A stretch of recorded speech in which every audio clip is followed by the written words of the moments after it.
Lectura del conflicto de los siglos, capítulo 7. Pero las multitudes supersticiosas y dadas al pecado se aterrorizaron cuando vieron desvanecer los sofismas que amortiguaban sus temores. Los astutos eclesiásticos, al ver interrumpida su obra que sancionaba el crimen y en peligro sus ganancias, se airaron y se unieron para sostener sus pretensiones. El reformador tuvo que hacer frente a impecables acusadores, algunos de los cuales lo culpaban de actuar precipitadamente y por impulso.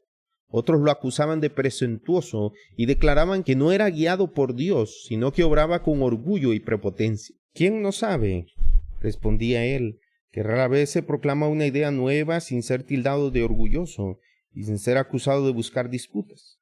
Porque fueron inmolados Jesucristo y todos los mártires, porque perecieron despreciar orgullosamente la sabiduría de su tiempo, y porque anunciaron novedades sin haber consultado previa y humildemente a los órganos de la opinión contraria. Y añadía: no debo consultar la prudencia humana, sino el consejo de Dios. Si la obra es de Dios, ¿quién la contendrá? Si no lo es, ¿quién la adelantará?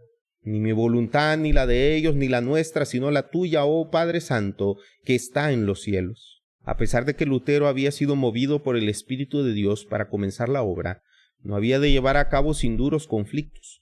Las censuras de sus enemigos, la manera en que falseaban los propósitos de Lutero y la mala fe con que juzgaban desfavorable e injustamente el carácter y los móviles del reformador, cayeron sobre él como un torrente abrumador y no dejaron de tener su efecto. Lutero había abrigado la confianza de que los dirigentes del pueblo, tanto en la iglesia como en las escuelas, se unirían con él de buen grado para colaborar en la obra de reforma.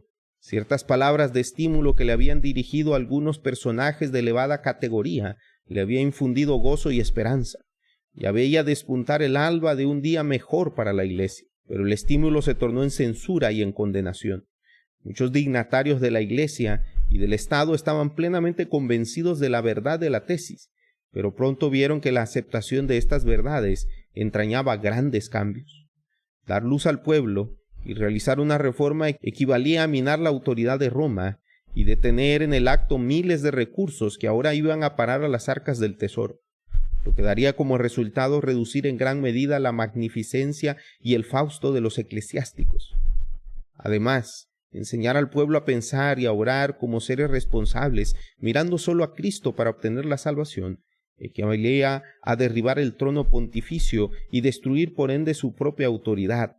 Por estos motivos, rehusaron aceptar el conocimiento de Dios que había puesto a su alcance y se declararon contra Cristo y la verdad, al oponerse a quien él había enviado para que les iluminase. Lutero temblaba cuando se veía a sí mismo solo frente a los más opulentos y poderosos de la tierra. Dudaba a veces, preguntándose si en verdad Dios le había impulsado a levantarse contra la autoridad de la iglesia. ¿Quién era yo?, escribió más tarde, para oponerme a la majestad del Papa, a cuya presencia temblaban los reyes de la tierra. Nadie puede saber lo que sufrió mi corazón en los 2 primeros años, y en qué abatimiento y en qué desesperación caí muchas veces. Pero no fue dejado solo en los brazos del desaliento.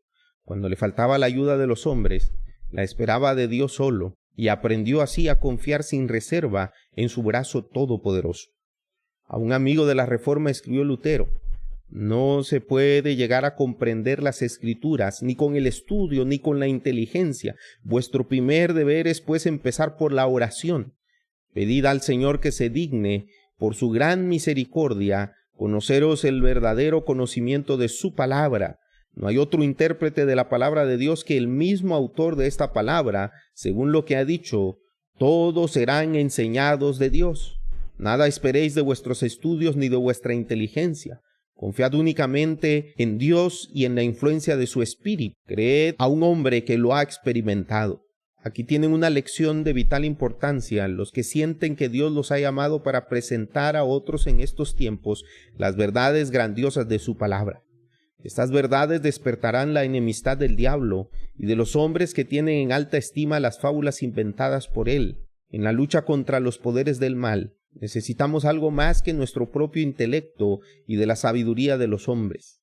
Mientras que los enemigos apelaban a las costumbres y a la tradición o a los testimonios y la autoridad del Papa, Lutero los atacaba con la Biblia y solo con la Biblia. En ella había argumentos que ellos no podían rebatir. En consecuencia, los esclavos del formalismo y de la superstición pedían a gritos la sangre de Lutero. Como los judíos habían pedido la sangre de Cristo, es un hereje, decían los fanáticos romanistas. Es un crimen de alta traición contra la Iglesia dejar vivir una hora más tan horrible hereje, que preparen al punto un caldazo para él. No fue víctima del furor de ellos. Dios le tenía reservada una tarea y mandó a los ángeles del cielo para que lo protegiesen. Pero muchos de los que recibieron de él la preciosa luz resultaron blanco de la ira del demonio y por causa de la verdad sufrieron valientemente el tormento y la muerte.